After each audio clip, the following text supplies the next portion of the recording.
Joined by Rakia Fick from Greenpeace Canada, who is at COP15. Rakia, what are you hoping comes out of the conference there?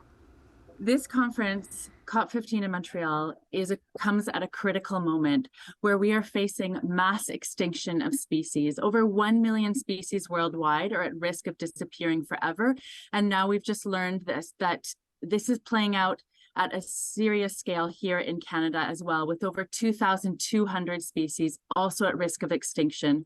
So this moment right now is critically important to change course. And that's exactly the opportunity that we have right here, where the world has come together in Montreal to decide on a global deal for nature, which could commit countries to making the changes that are needed to tackle this crisis. If you have countries that are major polluters that are just not willing to commit to any concrete action, what is the point of these conferences? So at the moment, we are absolutely concerned about the state of talks. So there were pre-meetings that instead of resolving some of the issues that are in the text, it actually created more issues and more complication.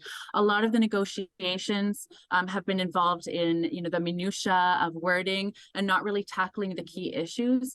So this is a 2-week-long conference, but time is very tight for tackling everything that needs to be agreed. So we really need for all countries to step up, and certainly for leadership from Canada as geographical host of this conference to be stepping up and to be helping to resolve the issues and move forward with a strong global deal that the world needs.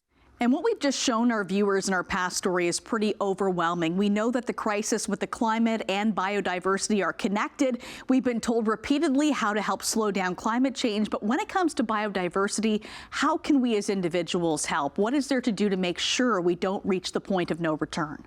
So what we need is strong action from governments, and we need to shift from our status quo, our current way of doing things. We need a systemic change in how humanity is operating. We need to be uplifting Indigenous rights, Indigenous peoples being the most important caretakers of nature, of the earth. So we need to be centering their rights. And as individual people, the role that we have to make this happen is huge. So our government needs to be hearing from Canadians right now, putting pressure to make these big changes needed. So here in Canada, the most important thing that we want to see is better laws to protect nature, because otherwise we're at risk of things going the way they have in the past, where the government makes big commitments and then doesn't meet them.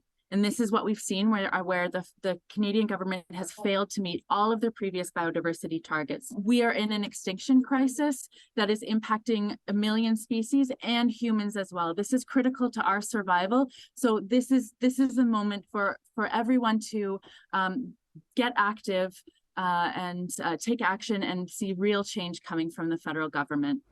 Thank you so much for joining us tonight, Rakia. Thanks so much for having me.